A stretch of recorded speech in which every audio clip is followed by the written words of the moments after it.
आज हमारा टॉपिक है संज्ञा। आज हमारा टॉपिक क्या है? संज्ञा। संज्ञा को बड़े ही मजेदार तरीके से पढ़ेंगे। कैसे पढ़ेंगे? बड़े ही मजेदार तरीके से। कोई भी चीज याद करने की जरूरत नहीं है। ट्रिक के माध्यम से पूरी संज्ञा को पढ़ेंगे। कैसे पढ़ेंगे? एक ट्रिक के माध्यम से पढ़ेंगे। कैसे पढ़ेंगे हम? एक ट्रिक के माध्यम से पढ़ेंगे। संज्ञा का हम अध्ययन करेंगे अर्थ। संज्ञा का अर्थ क्या होता है ये बताएंगे। संज्ञा की परिभाषा क्या होती है इसके बारे में पढ़ेंगे। संज्ञा का रूपांतर के आधार पर कितने भेद होते हैं, संज्ञा के गुण भेद के आधार पर कितने भेद होते हैं, उत्पत्ति के आधार पर संज्ञा के कितने भेद होते हैं, प्रयोग भेद के आधार पर संज्ञा के कितने भेद होते हैं। अब सबसे ज्यादा कंफ्यूजन रहता है कि कभी तो संज्ञा के 3 भेद आ जाते हैं परीक्षा में, कभी संज्ञा के 5 भेद आते हैं।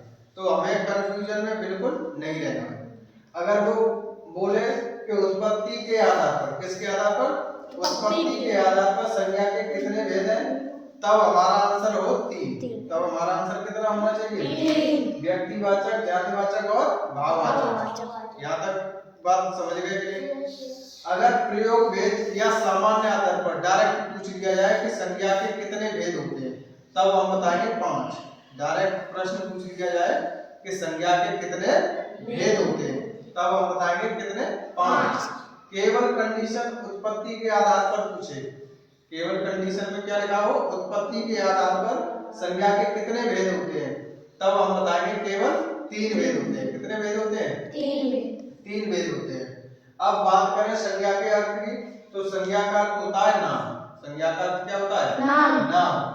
अगर परिभाषा की बात करें, संज्ञा की परिभाषा, तो संज्ञा की परिभाषा होती है कि नाम वाले शब्दों को संज्ञा कहते हैं। नाम वाले शब्दों को क्या कहते हैं? संज्ञा कहते हैं। लेकिन परिभाषा को हम ट्रिक के माध्यम से याद करेंगे। किसके माध्यम से याद करेंगे? ट्रिक के माध्यम से याद करेंगे कि व्यक्ति, वस्तु, स्थान, भाव का परिचय जो करवाते हैं, प्यारे बच्चों यही समझ लो संज्ञा वो कहलाते हैं। ट्रिक के माध्यम से कैसे याद करेंगे? व्यक्ति, वस्तु, स्थान, भाव का परिचय जो करवाते हैं, प्यारे बच्चों यही समझ लो संज्ञा वो कहलाते हैं। तो परिभाषा याद हो गई, ट्रिक के माध्यम से याद हो गई। अब बात करें संज्ञा के रूपांतर, तो रूपांतर के आधार पर संज्ञा के भेद पूछे जाएं तो एक भेद होता है। कितना भेद होता है? विकारी या व्यय। विकारी या व्यय। विकारी को ही हम क्या कहते हैं? व्यय कहते हैं। विकारी बोले या फिर व्यय बोले, एक ही बात है। संज्ञा को गुण भेद के आधार पर पढ़ेंगे, तब इसके 2 भेद पढ़ेंगे। कितने भेद पढ़ेंगे? 2 भेद। ठीक है, गुण और भाग। उत्पत्ति के आधार पर संज्ञा का अध्ययन करेंगे, तो ये 3 भागों में बांटा गया। कितने भागों में बांटा गया? 3। व्यक्तिवाचक, जातिवाचक और भाववाचक। व्यक्तिवाचक, जातिवाचक और भाववाचक। प्रयोग भेद के आधार पर संज्ञा को 5 भागों में बांटा गया। कंफ्यूजन यहीं पर रहता है कि संज्ञा के 3 भेद कब होते हैं और संज्ञा के 5 भेद कब रहते हैं। तो जब डायरेक्टली प्रश्न पूछा जाए कि संज्ञा के कितने भेद होते हैं, तब हमें बताना है संज्ञा के 5 भेद होते हैं। जब कंडीशन दे रखी हो कि उत्पत्ति के आधार पर संज्ञा के कितने भेद होते हैं, तभी हमें बताना है कि संज्ञा के कितने भेद होते हैं? 3। तभी हमें कितना बताना है? 3। अन्यथा की स्थिति में हमें कितने भेद बताने हैं? 5। बात समझ में आ गई कि नहीं? कंफ्यूजन खत्म हो गया। अब बात करें सामान्य आधार पर संज्ञा के भेद। सामान्य आधार पर संज्ञा के भेद, तो सामान्य आधार पर संज्ञा के 5 भेद होते हैं। कितने भेद होते हैं? 5। पहला है व्यक्तिवाचक। पहला कौन सा है? व्यक्तिवाचक। दूसरा है जातिवाचक। दूसरा कौन सा है? जातिवाचक। तीसरा है समूहवाचक। चौथा है द्रव्यवाचक और 5वां है भाववाचक। व्यक्तिवाचक वाचक का मतलब होता है बोध कराने वाला। बोध कराने वाला, तो ऐसे सब जो व्यक्ति का बोध कराते हैं। किसका बोध कराते हैं? व्यक्ति का बोध कराते हैं, उसे व्यक्तिवाचक कहते हैं। उसे कौन सी संज्ञा कहते हैं? व्यक्तिवाचक संज्ञा कहते हैं। या फिर जो दुनिया में एक है, या फिर दुनिया में एक है, वो कैसे संज्ञा होगी? व्यक्तिवाचक होगी या जातिवाचक होगी? वो होगी व्यक्तिवाचक। जो दुनिया में एक है, जैसे पृथ्वी, सूर्य, चांद, जो दुनिया में एक है, ये सब किसके अंतर्गत आएंगे? व्यक्तिवाचक। इतनी बात समझ गए कि नहीं?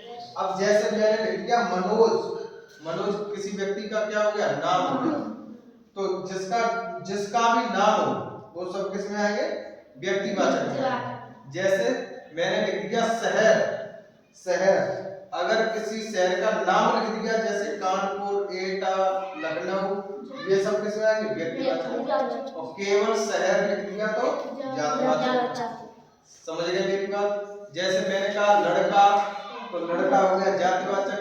किसी लड़के का नाम लिख दिया मनोज, तो वो क्या हो गया, व्यक्तिवाचक। नाम अगर बोल दिया तो व्यक्तिवाचक, अगर नाम नहीं है तो समझ जाओ वो क्या है, जातिवाचक। समझ गए मेरी बात।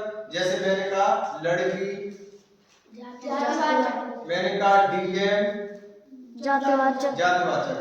और अगर किसी डीएम का नाम लिख दिया तो व्यक्तिवाचक। मैंने बोल दिया प्रधानमंत्री, जातिवाचक। अगर किसी प्रधानमंत्री का नाम लिख दिया तो व्यक्तिवाचक। ठीक है, बात समझ गए कि नहीं। मैंने कहा मुख्यमंत्री, जातिवाचक। अगर किसी मुख्यमंत्री का नाम लिख दिया तो व्यक्तिवाचक। मैंने बोला तूफान, तो जातिवाचक। और तूफान का नाम लिख दिया तो व्यक्तिवाचक। चट्टान, जातिवाचक। चट्टानों के भी नाम होते हैं, जैसे आगरी चट्टान, रूपांतरित चट्टान, अवसादी चट्टान। अगर ऐसे करके लिखा है तो वो किस में आएंगे, व्यक्तिवाचक। वो किस में आएंगे, व्यक्तिवाचक में। इतनी बात समझ गए कि नहीं। जैसे मैंने बोला दिन, तो जातिवाचक। दिन क्या है, जातिवाचक। अगर किसी दिन का नाम बोल दिया मैंने जैसे सोमवार, मंगलवार, बुधवार, ये व्यक्तिवाचक। ऐसे ही महीना, महीना बोल दिया तो जातिवाचक, महीनों के नाम बोल दिए तो व्यक्तिवाचक। शहर बोल दिया तो जातिवाचक, अगर किसी शहर का नाम ले दिया व्यक्तिवाचक। अगर मैंने बोल दिया भाषा, अगर किसी भाषा का नाम ले दिया तो व्यक्तिवाचक। ठीक है। अगर मैंने बोला लिप, तो लिप हो गई जातिवाचक। अगर किसी लिपि का नाम लिख दिया जैसे देवनागरी लिपि, गुरमुखी लिपि, रोमन लिपि, तो ये हमारी किस में आ जाएंगी, व्यक्तिवाचक। यहाँ तक बात समझ गए कि नहीं, सबकी समझ में आ गया। अगर मैंने बोल दिया सागर, जातिवाचक। अगर किसी सागर का नाम लिख दिया जैसे कैस्पियन सागर, काला सागर, ये सब किस में आ गए, व्यक्तिवाचक। व्यक्तिवाचक और जातिवाचक में अंतर समझ गए। दूसरी कंडीशन ये समझनी है कि अगर हम व्यक्तिवाचक का बहुवचन बना देते हैं, अगर हम व्यक्तिवाचक का क्या बना देते हैं, बहुवचन बना देते हैं, तो वो जातिवाचक में बदल जाता है। किस में बदल जाता है, जातिवाचक। जैसे मैंने कहा कंस, मैंने कहा कंस, तो श्री कृष्ण के मामा का नाम क्या था, कंस। कंस किसका नाम था, श्री कृष्ण जी के मामा जी का नाम था कंस। अगर मैंने इसका बहुवचन बना दिया कंसों, क्या कर दिया, कंसों मतलब बहुत सारे कंस हो गए। कंस कहते हैं दुष्ट आदमी को, कंस किसे कहते हैं, दुष्ट आदमी। तो ये क्या हो गई, कंसों क्या हो गई, जाति हो गई।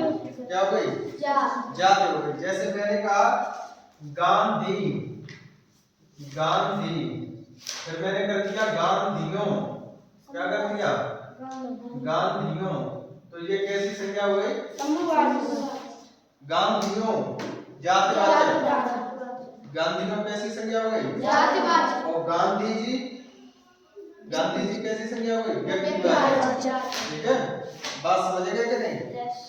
तो कंसों लिखा होगा तो कौन सी संज्ञा होगी, कंसों लिखा है, कंसों जातिवाचक, और कंस लिखा है तो व्यक्तिवाचक।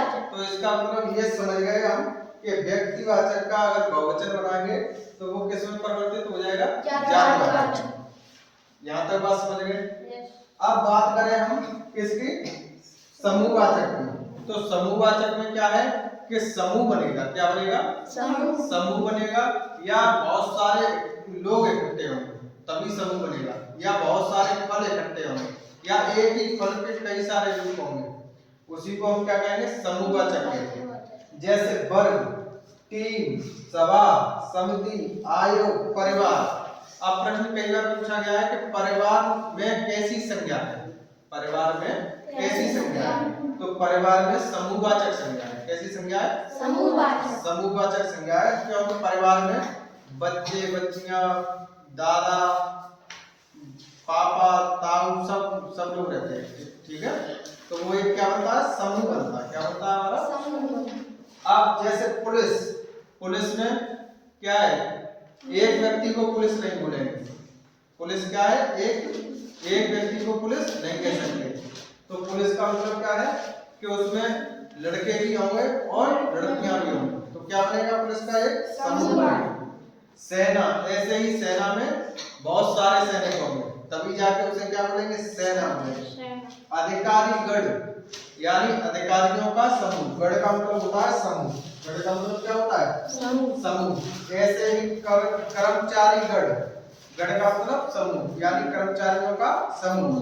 फिर मैंने बोल दिया अध्यापक गण, तो अध्यापक गण भी किसमें आएंगे? समूहवाचक में। गण का मतलब ही समूह है। अब गुच्छा, गुलदस्ता, कच्चा, मंत्री परिषद, कैंप, पैक, ये सब किसके उदाहरण है? समूहवाचक। अब समूहवाचक में कई बार प्रश्न पूछ लेता है कि गोंद, क्या पूछता है? गोंद में किस प्रकार की संज्ञा है? समूहवाचक। तो ये है समूहवाचक। गोंद कैसे है? जैसे केला देखा है, केला का अगर पूरा गुच्छा काट दिया जाए पेड़ से, तो उसमें बहुत सारे क्या लगे होते हैं? केले लगे होते हैं। उसी को कहते हैं गोंद। उसे क्या कहते हैं? गोंद। ठीक है, तो वो केलों का समूह हो गया, उसी को क्या बोलेंगे? तो गोंद कैसी संज्ञा है? समूहवाचक। ये प्रश्न कई बार पूछा गया परीक्षा में। अब बात करेंगे द्रव्यवाचक। अब द्रव्यवाचक को कैसे पहचानेंगे कि सोना, चांदी, लोहा, ये सब किस में आते हैं?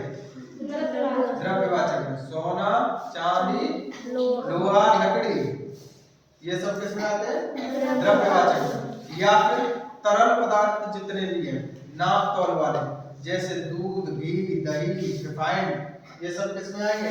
द्रव्यवाचक। जितनी भी गैसें हैं वो सब किस में आएंगी? द्रव्यवाचक। क्योंकि गैसें भी कैसी होती हैं? तरल होती हैं। धुआं की बात करें तो धुआं कैसा है? द्रव्यवाचक है। वाष्प, ये भी वाष्प किस में आएगी? द्रव्यवाचक है। भाप किस में आएगी? द्रव्यवाचक।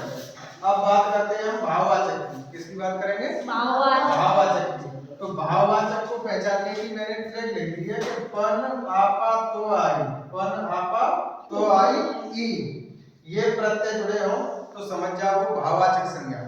कैसी संज्ञा है? भाववाचक। जैसे बचपन, पन आ गया तो कैसी संज्ञा हो गई? भाववाचक। अपनापन, पन आ गया तो कैसी संज्ञा हो गई? भाववाचक संज्ञा हो गई।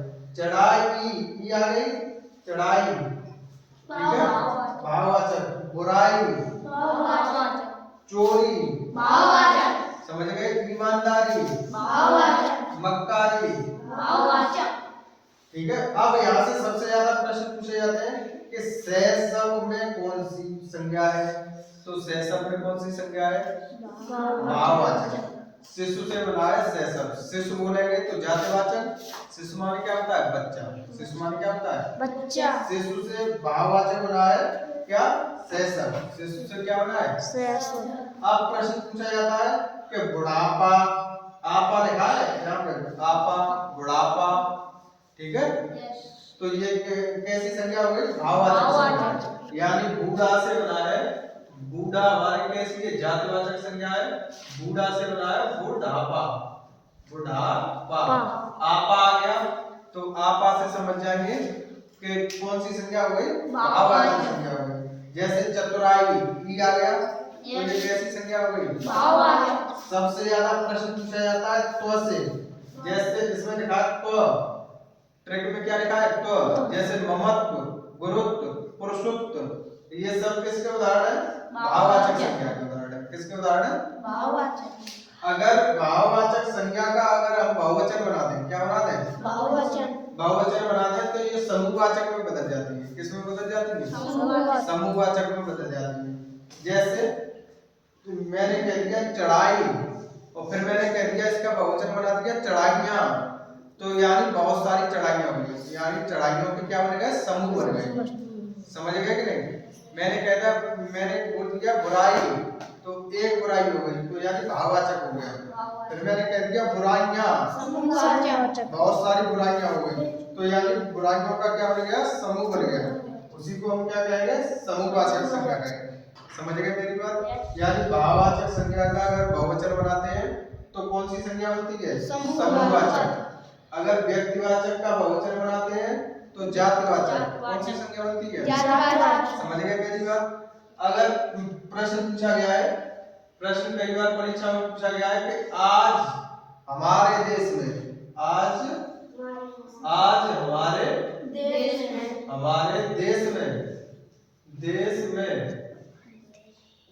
आज हमारे देश में कंसों की कमी नहीं है, कंसों की कमी नहीं है।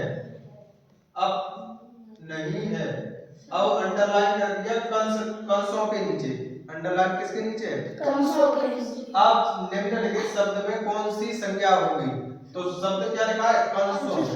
तो कंसों में कौन सी संज्ञा बताई थी मैंने, व्यक्तिवाचक संज्ञा का अगर हम बहुवचन बनाते हैं तो वो कौन सी संज्ञा बन जाती है, जातिवाचक। तो यहाँ पर कंसों किसके लिए आया है, जाति के लिए। कंस का मतलब होता है दुष्ट आदमी। कंसों का मतलब क्या है, दुष्ट आदमी। तो जाति का बोध करा रहा है। बात समझ गए कि नहीं? अब ऐसे ही मैं लिख दूं, मैं बोलूं परिवार में कौन सी संज्ञा है, परिवार में समूहवाचक, एक समूह में रह रहे हैं। जैसे कक्षा, टीम, स्कूल, विद्यालय, ये सब में कैसी संज्ञा है, समूहवाचक है। कॉलेज समूहवाचक, कॉलेज समूहवाचक। सोना चांदी फूल पानी घी दही धुआं, यानी रेशे से बनने वाली जितनी भी चीजें हैं वो सब किस में आएंगी, द्रव्यवाचक। जैसे मैंने कहा पैंट शर्ट स्वेटर, ये सब किस में आएंगे, द्रव्यवाचक में आएंगे। किस में आएंगे, द्रव्यवाचक। ठीक है। अगर किसी व्यक्ति या शहर का नाम ले लिया, जैसे मैंने कहा कानपुर, तो किस में आएगा, व्यक्तिवाचक में। मैंने बोल दिया शहर, कुत्ता बिल्ली घोड़ा, कुत्ता बिल्ली घोड़ा बंदर, कुत्ता बिल्ली घोड़ा बंदर, कुत्ता बिल्ली घोड़ा बंदर, ये सब किस में आते हैं, जातिवाचक। भेड़ बकरी सब किस में, जातिवाचक। कौवा चिड़िया ये सब किस में, जातिवाचक में। तोता किस में आएगा, जातिवाचक में। फसलों के नाम जैसे गेहूं जौ बाजरा धान अरहर, ये सब किस में, जातिवाचक। ये सब किस में आते हैं, जातिवाचक में आते हैं। अब ये मत कहना कि फसलों के नाम है तो व्यक्तिवाचक। फसलें ऑलरेडी ही जातिवाचक में आती है, चाहे कोई सी भी फसल हो, चाहे वो गेहूं की हो बाजरा की हो। अगर उसकी क्वालिटी का नाम लिखा है, जैसे मैंने बोला आलू बताओगे जातिवाचक में।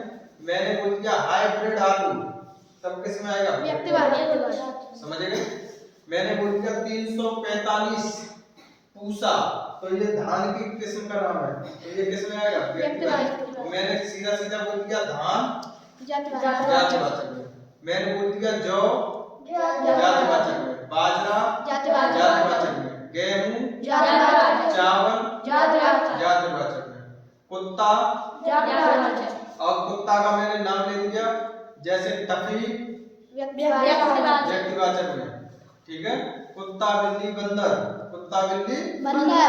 हाथी घोड़ा सब किसमें, भैंस भेड़ बकरी सब किसमें, जातिवाचक। ऊंट किसमें आएगा, जातिवाचक। सबके अलग अलग नाम होते हैं, नाम दे दिया। जैसे मैंने बोला गाय किसमें आएगी, जातिवाचक में। अगर मैंने बोल दिया कामधेनु, गाय का नाम क्या ले दिया, कामधेनु, व्यक्तिवाचक। समझ गए? मैंने बोला हाथी, जातिवाचक। मैंने बोला ऐरावत हाथी, व्यक्तिवाचक। समझ गए मेरी बात?